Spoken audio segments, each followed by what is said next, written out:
health services that connect individuals and families with the services that they need.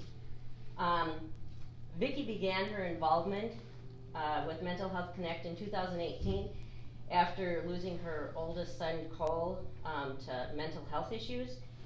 Vicki has an MBA, and she uses her skills of organization and leadership to connect with collaborative communities and supporters to reach more people. And she is also on a grant committee. Oh, excuse me.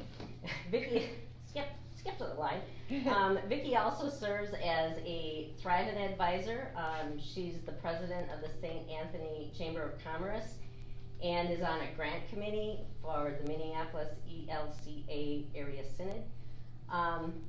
And so I'd like to introduce Vicki. She's here to give us a kind of broad overview of Mental Health Connect services, and looking at what it means to be mentally and physically and spiritual well-being overall. So it's just kind of a broad topic. She's going to stop at 3 different points and ask if there's any questions.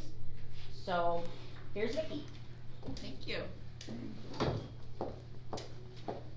Wow, it sounds like I do a lot of stuff, but I mostly just do this now. It's my passion and I love it, and it kind of consumes my whole life at this point. So thanks for having me today. It's so windy up here. I know I told Molly when I walked in, I'm like, why is it every time I come up here it's so windy? I don't know if it's, I don't know what it is, but it's, oh my goodness. Well, thanks for having me speak this morning on a very important topic, and it's personally important to me as well. And I like to call it the other pandemic, right? We do, of course, have COVID-19 going on, which is an international pandemic, but we also have a mental health pandemic happening as well. It's probably a topic where I bet every single one of you in this room can relate to. And why is that? It is because almost half of adults will experience a mental illness at some point in their lifetime. So half of us. Mental health does affect all of us, whether it is a friend, a coworker, a neighbor, a family member, or ourselves.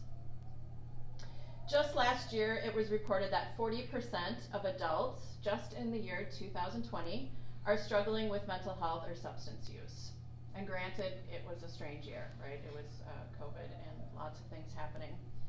1 in 6 U.S. youth aged 6 to 17 experience a mental health disorder each year. So 1 out of every 6. Personally, I think that's a little low at this point in 2021, but 50% of all lifetime mental illness begins at age 14, and 75% begins by age 24. Depression alone costs the nation $210.5 billion annually. Just depression, not any other diagnosis. So it is an issue financially. It affects our families, it affects our workplaces, it affects our churches, and of course, it affects us personally. Mental Health Connect is a collaborative ministry. We work exclusively with faith communities, and we bring faith communities together to provide education, training, and collaboration. And we want all faith communities to be safe places for people to find support and to be able to discuss their mental health.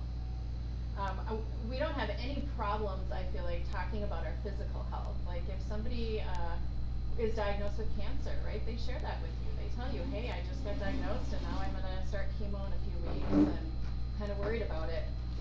But do you ever have anybody come up to you and say, hey, I just got diagnosed with depression and I'm kind of nervous about that. I don't know what to do and they want to put me on these meds, and we don't talk about that very much. And I was just talking to somebody the other day. I grew up with my grandparents, so when I was young, my grandpa was diagnosed with cancer and he was embarrassed. I remember him saying, don't tell anyone that I have cancer. So that cancer diagnosis has changed so much just in my lifetime in the last 30 years to where we're talking about it now. And I hope that we get to that point with mental illness as well. I hope that half of my life that we are able to open up and really share and talk about that. The faith communities, their leaders and volunteers through Mental Health Connect are provided with monthly meetings. So we gather every month, and right now we're gathering virtually, where Mental Health Connect introduces professional speakers in the industry. We provide training, tools, and we share ideas. And then at the end of the meetings, we break into small groups and we encourage our faith communities to collaborate together to come up with ideas on how they can support their communities, whether it's through speakers or having small groups, a book club, a conversation group. These faith communities have lots of great ideas. So as you heard, 3.5 years ago, I had a tragedy in my own life. My oldest son was 24 years old, and he had been diagnosed with bipolar disorder when he was 19 years old. And at 24 years old, he was in a pretty active, addictive, he was addicted to heroin. And he ended up getting an infection, a blood infection, and ended up in the hospital and passed away. It's called MRSA, if anybody's familiar with MRSA. But during those years, we really struggled to find resources for him, for us, how to support him. We didn't know how to get him through the day. He was homeless at periods of time, and we didn't know where he would be sleeping. Sometimes he would want help, sometimes he wouldn't want help. It just depended on where he was at with his mental illness. After his death, I had a direct calling to share that information that I had learned to help others and fill that gap that exists in the mental health system and in faith communities. And I don't know if anyone in this room has ever been in a situation where you had to call around and try to find help. It's really, really hard. Now, if you have, again, a physical ailment, you know what to do. There's really two choices. You can call 911 or go to the emergency room if it's urgent. If it's not, you call your doctor and make an appointment. With mental health, it's confusing. I mean, you can call around and call around and call around. So some of the things that we would hear on the other end of the line is, no, we don't do that. Click. It's like, don't hang up, please help me. I'm sorry, we're full, and we don't have openings for 6 months. It's like, no, we need an opening this week. So those are tough things to hear when you're in that place. So Mental Health Connect actually takes that off of the plate of people, and I'll talk about that in just a little bit here. We are also helping to break the stigma that exists and supporting people so that they can find the help they need. Churches and faith communities are the perfect place for this. It's a place where you can find hope, healing, and support already, and we just need to extend it and provide them with the tools so that they can support mental health as well. So here are some statistics that just came out last month, and these are from Mental Health America, which is a very respected organization around mental health. We know that youth mental health is worsening. 1 in 5 adults experienced a mental illness, a diagnosed mental illness, so that's 20% of us. Suicidal ideation among adults is increasing. The number of people looking for help with anxiety and depression has skyrocketed. And this statistic just came out last week, and it's worse than it is here, but 700,000 drug overdoses since the year 2000. And we know that it's picking up speed. I think last week they just reported there were 100,000 overdoses just in the last year, I believe. So how to get that, and it's directly related to the opioid epidemic. 1 in 5 adults reports using illicit drugs at least once. Over 10 million people misuse opioids in a year. And 60.2% of Americans, 60%, aged 12 years and older currently abuse drugs. That includes tobacco and alcohol. So some of the things that we think about is like, what is going on, right? Like, why are these numbers increasing so much, and why are we having such a hard time? There's a lot going on in the world, and it's scary, right? So it kind of comes back to fear and living in fear a lot, and how do you cope with that? Well, people turn to things like this to cope. And pain. pain is if you're in pain for a really long time, you start looking for ways to cope with that. So being able to have positive coping techniques is so critical. Well, I could go on and I could talk to you all day about mental health data. But our mental health is on a spectrum. So all of us have mental health. But it goes all the way from mental wellness. Maybe we're doing some things to keep our mental wellness good. Like maybe we meditate or we pray or we walk. All the way up to mental illness. And then we've got everything in between, right? And it can change. Like you can be really kind of doing really well and kind of managing your mental health, but then something can happen, right? Like someone can die. When my son died, my mental health was definitely challenged. And I'll talk a little bit about that, but that's a whole other presentation about grief. But something like that can happen in your life, and it can really challenge your mental health. For the past year, I just think it's so ironic because for the past year and a half, we watched kind of the ticker on the bottom of the TV screen report the number of COVID cases, but there is another pandemic going on that's not being clearly communicated and reported. So we have lots of work to do in supporting each other. I'm just going to stop right there and just ask if there's any questions about those statistics or just mental health in general, any of the things that I've talked about. Yes?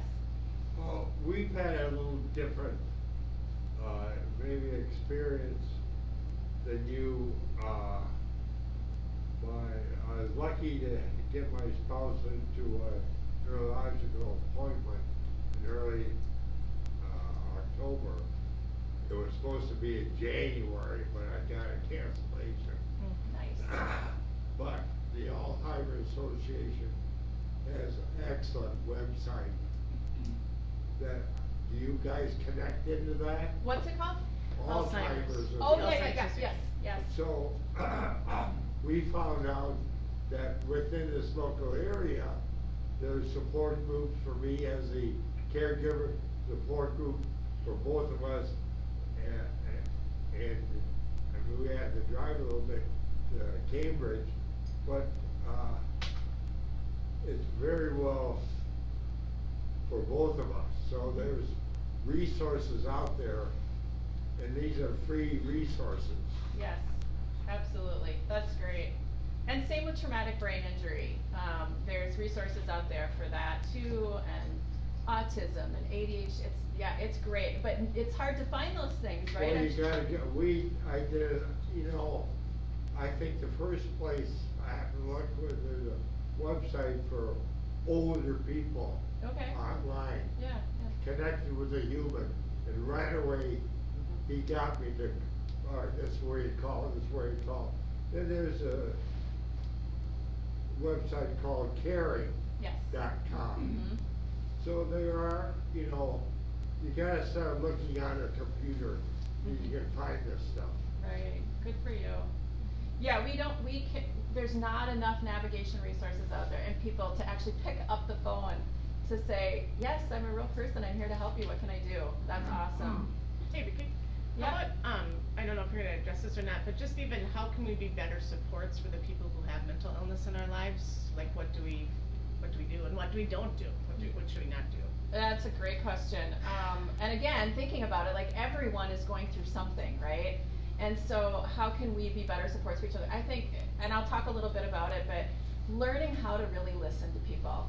Like, we don't need to fix it. Like, if I came to you, Molly, and said, my arm is broke, oh, well, I want you to fix it for me. You wouldn't be able to do that. It's the same with mental health. Like, when you go to somebody to share your story, you're not asking them to fix it, but we need to learn how to listen to people and be like, that sounds tough. And I bet that was really hard. And tell me more about that. Share that with me.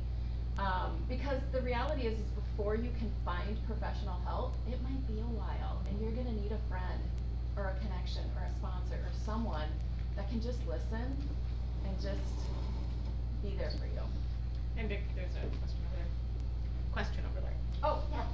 And I just wanted to add, when you're talking about finding sources, when people are in the midst of the trauma and the tragedy that they're going through, their brain's not functioning. I mean, the caregivers, the people who are on the outside, they don't even know where to begin to look. And so that's part of the problem too. People, when you have to take care of somebody else's mental health or be a support for them, that's the only thing you focus on, and you just don't even know where to begin to look. And there can be a lot of resources around, but you're at a loss. Yeah. So having a central place to kind of go to that has information, you know, across the spectrum is very helpful. Yeah, it can be critical, and I know that from personal experience. I kept thinking, gosh, I have a computer, I have internet, I have a phone, and I can't find resources. What about somebody who doesn't have that? So, Is reimbursement a problem in healthcare? Is that why we have trouble finding Yep. healthcare providers? It is, and that, actually, they're working on that. There are only, if you're on Medicare or Medicaid or anything like that, there are only certain types of providers that Medicare and Medicaid will reimburse. But because of the pandemic of mental health that we have right now, the American Counseling Association is lobbying to get, the insurance companies to pay for that. I mean, there's a lot of people that I see that as soon as their insurance changes, I can't see them anymore. And then they're left out in the cold because they aren't referred to anybody else because it all has to go through the insurance company. So, you're right. I think it goes back to Paul Wellstone, because he was a big advocate for equality in the mental health and physical health. And I We just lost wondered it. if it changed. We lost him and then. I know we did. And it kind of fell apart then. And that's fascinating. My sister teaches at Virginia Tech, and she was there when the shooting happened. And Virginia Tech, the year after that happened, they paid for any student to go to counseling for a whole year. Really? After that. Like, what a great example of caring, you know, for the community and saying, yeah, we want our, you know, obviously this has affected us and we need to make sure we take care of people. So I think the more that kind of thing happens, people see that, and hopefully that tide will change. Yeah. yeah. They're getting closer. Yeah. And the shortage of mental health providers is the other side of that.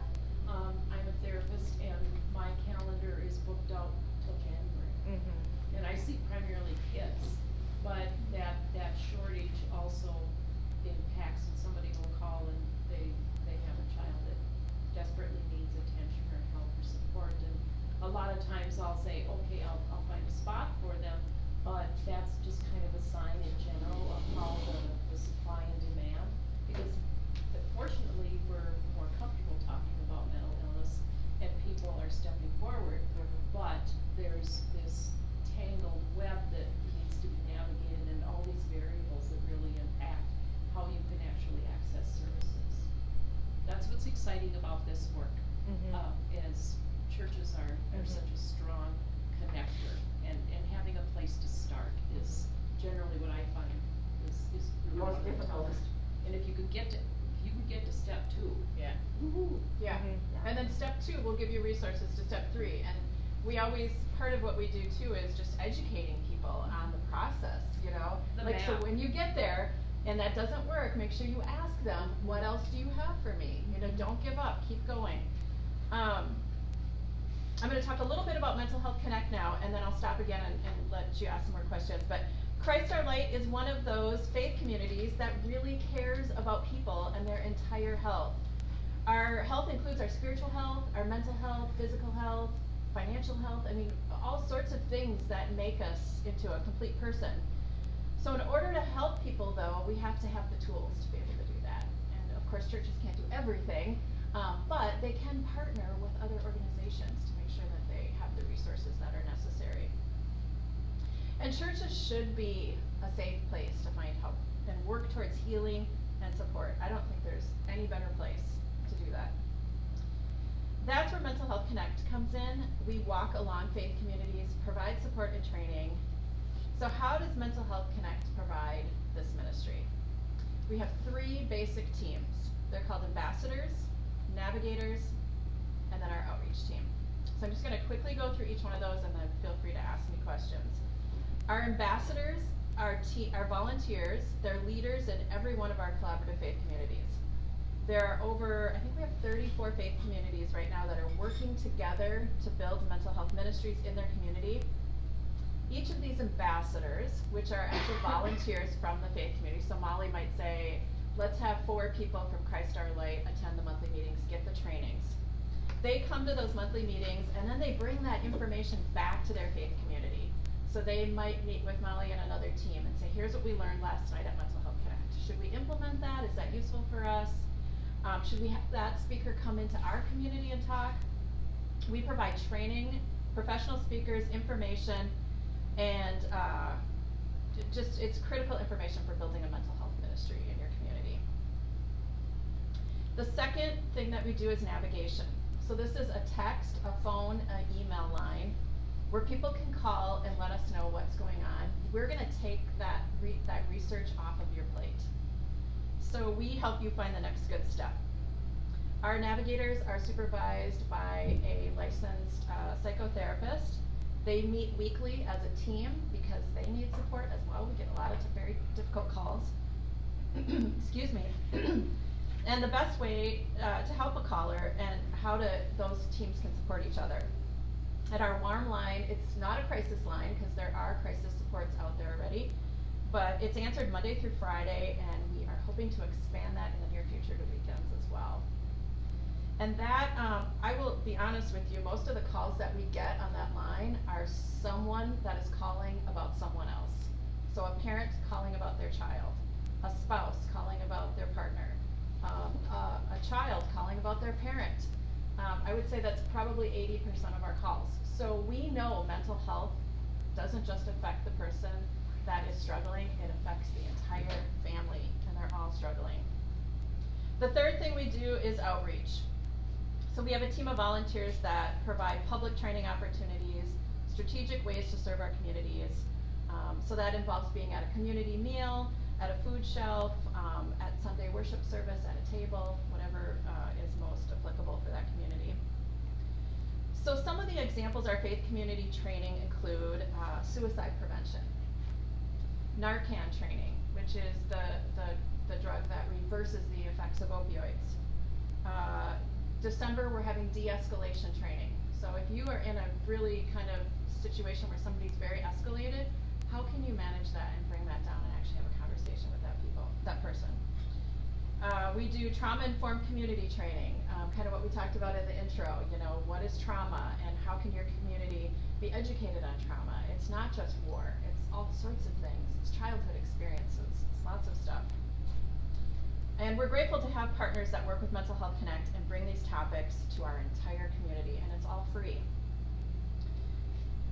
In addition to our monthly collaborative and church gatherings, we offer events that are open to the public. So here are 2 things that we have coming up in January that are open to anyone, and they're virtual, so you don't have to drive or go to a place that's far away. In January, we're gonna start a self-care for caregivers. So like I said, most of our calls are from people who are caring for someone with a mental illness. So we're gonna have a virtual meeting once a month. It'll have a training aspect to it. Maybe like we'll talk about boundaries. How do you keep boundaries with someone you love and is pushing those boundaries all the time? And they do. And then we'll have a time for sharing. What is everyone dealing with this week? What's been going on? Because you'll find that when you get into a group like that, you're not alone. There's so many people in the same situation. So these will be a drop-in group with learning component, sharing of experiences, and providing support. We'll also have our psychotherapist on that call and a navigator. It has been a goal of ours to provide tools to help people and to help provide tools for people to help each other. So if you knew how to listen and help someone struggling with their mental health, then we could be a support for each other. For 2022, we'll also begin our deep listening training. This is also virtual. It's a 6-week training. It starts January 16th. It's on our website, and I'll give you that at the end. But it'll go every other week, and it ends March 28th. And it's really learning skills on how to listen to someone, how to just be a good friend, and how to not get nervous. some of the things that we hear from people is, I don't wanna talk about mental health because I don't know what to do, I don't know what to say, what am I supposed to do, I don't know anything. That's perfect. We were like, we can give you tools, yes, we can do that, cause you don't need to. You don't need to know anything, you don't need to fix it. Any questions on Mental Health Connect? Navigation, outreach, and the ambassador program. And you have to, the church needs to be a member of Mental Health Connect for those, right? Yes, we Yeah. do ask that they sign up to be a member and actually join so that they're committed to learning and coming to the meetings. And we are in negotiation about that. So yeah, very excited, cause I do think, I mean, churches are just such a great place for this work to happen.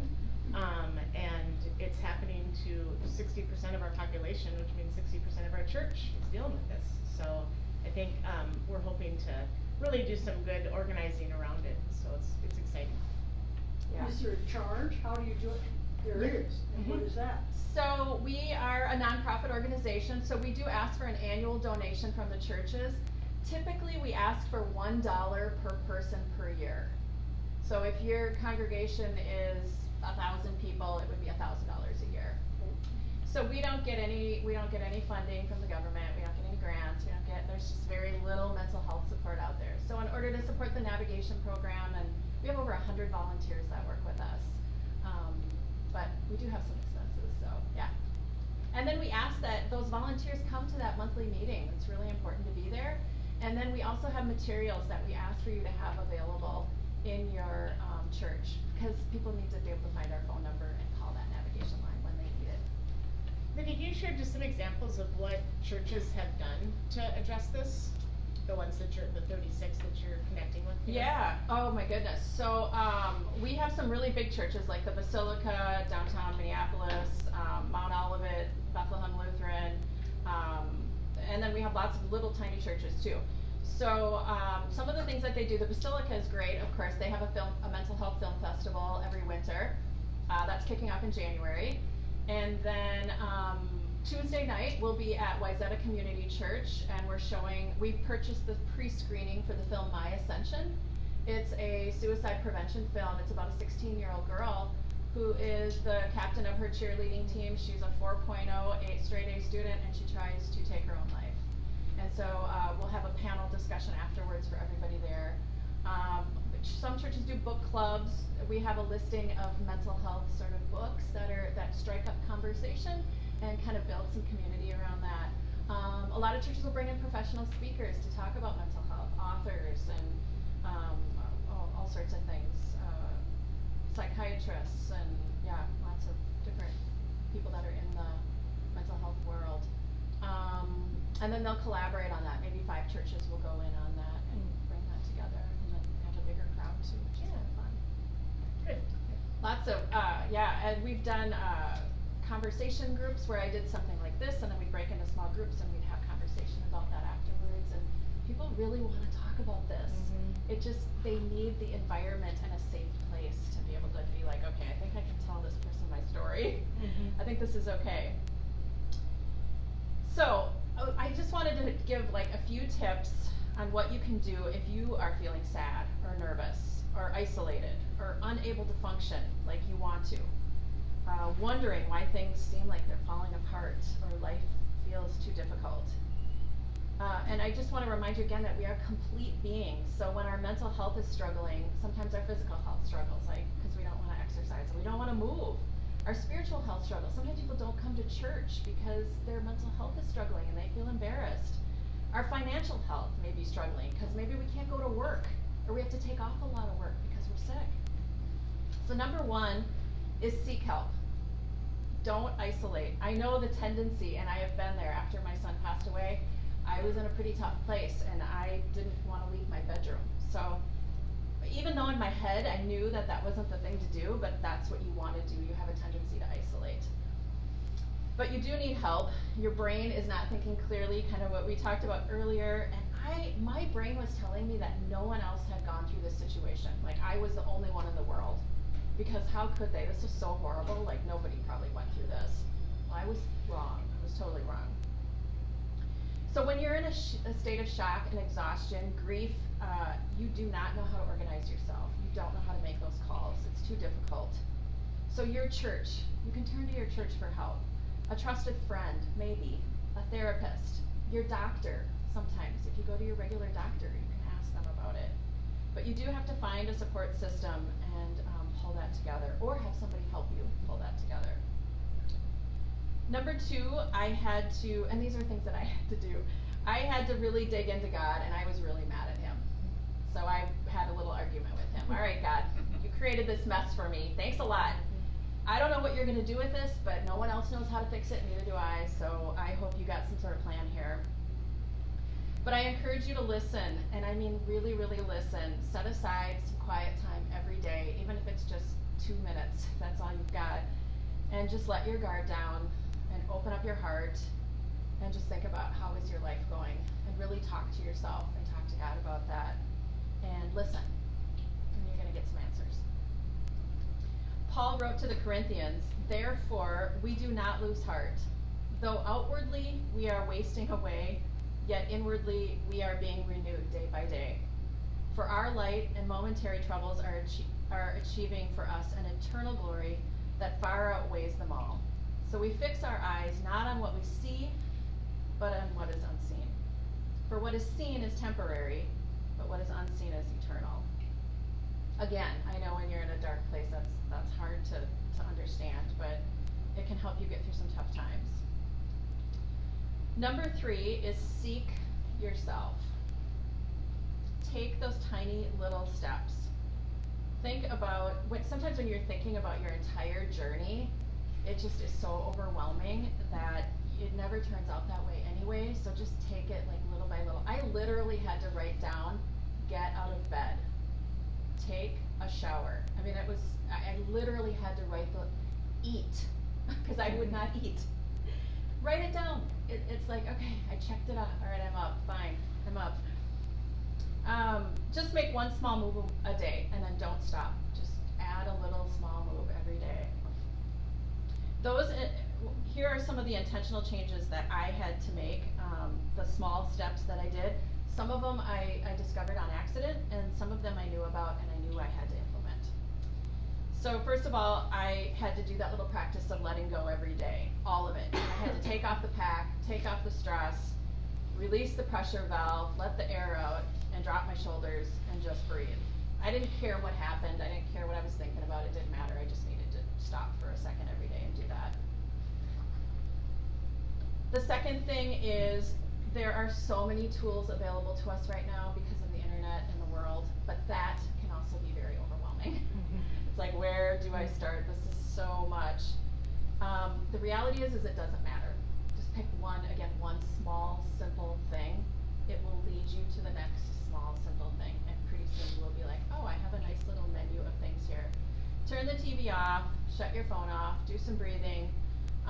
Maybe it's a podcast, maybe it's a book, maybe it's the Bible, maybe it's a little devotional, but just spend a few minutes. Journaling, walking was really important to me.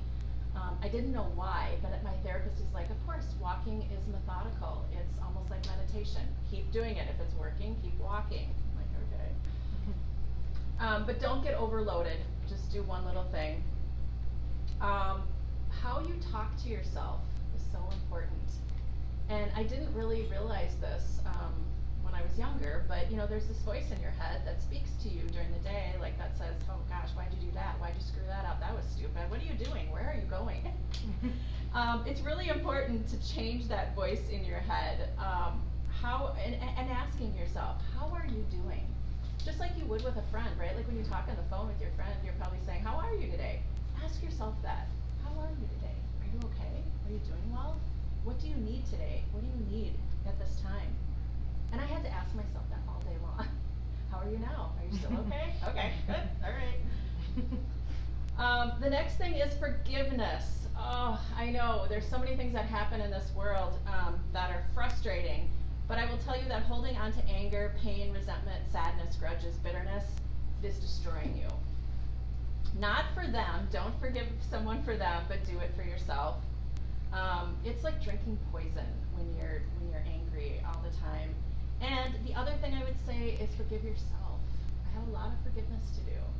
Anytime you're dealing with something really hard like that, and when you lose someone, you question everything. And we do what we can with the tools that we have at the time. But you have to forgive yourself and everyone else. And finally, once you have these things in place and you're able to feel better, you can help other people, right? The gift is that you can go out into the world and serve. And boy, we need more people that can serve. So this brings me to the conclusion. Number 1, seek help. Number 2, seek God. Number 3, seek you. And last, seek purpose. And that's where Mental Health Connect fits in. It is my purpose, it's my why. I didn't even know it when it was presented to me. I had no clue this is where I would be. But it is very reassuring to me because it is not where my son's story ends. It didn't end 3.5 years ago. This continues on in his name, and it's just a blessing. So everyone has mental health, but we do need to learn how to care for it. We need to know how to take care of it and how to cope with it. Open up and talk about it. So if you are interested in learning more about Mental Health Connect, there is a sheet in the back. You can sign up for our e-newsletter. Go to our website, it's mhconnect.org. And we can't wait to be able to make change with you. So thank you for having me.